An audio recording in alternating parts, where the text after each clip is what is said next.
స్పష్టంగా ఈ ప్రభుత్వం వినడానికి సిద్ధంగా ఉంది.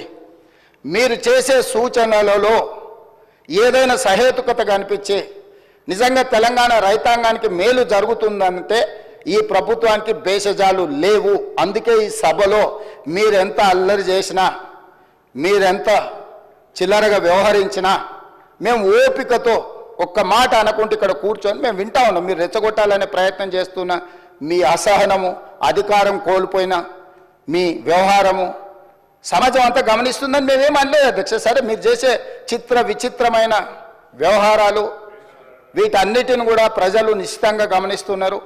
ప్రజలు ఏ తీర్పు ఇవ్వాలో ఇచ్చినప్పుడు ఇచ్చిండ్రు, మళ్ళోసారి కూడా ఇస్తారు. అందుకోసం మేమేమనలే. ఒకవేళ ఇక్కడ మమ్మల్ని తిట్టడానికి ఒకవేళ సమయాన్ని కేటాయించుకుంటే రాతపూర్వకంగా అయినా తమరు తెప్పించుకోండి అధ్యక్ష. ప్రధాన ప్రతిపక్షం నుంచి మాకేం అభ్యంతరం లేదు. వాళ్ళను ఈ విషయాలలో ఈ రాళ్ళు రప్పలకు, గుట్టలకు, దొంగ పాస్ పుస్తకాలకు, లేఅవుట్లకు, రియల్ ఎస్టేట్ వాళ్ళకి ఇవ్వాలన్నా వద్దా? ఇందులో రైతుల ఆత్మహత్యలు తగ్గినాయనో, మేమేదో అద్భుతాలు సృష్టించినామనో నోరు తెరిస్తే అబద్ధాలు చెప్పే అలవాటు ఉండి అబద్ధాల సంఘానికి అధ్యక్షులు రాలేదు, ఉపాధ్యక్షుడు వచ్చి, వర్కింగ్ ప్రెసిడెంట్ వచ్చి మళ్ళీ అదే అబద్ధాలు చెప్తున్నాడు అధ్యక్ష.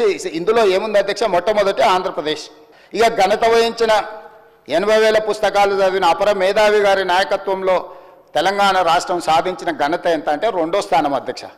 జనాభాలో మనం ఎక్కడో ఉంటాం అధ్యక్ష.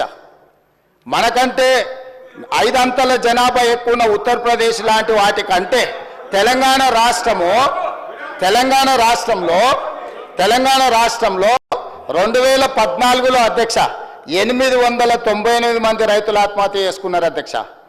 2015కు వచ్చే వరకల్లా నెంబరు 1358కి పెరిగింది అధ్యక్ష.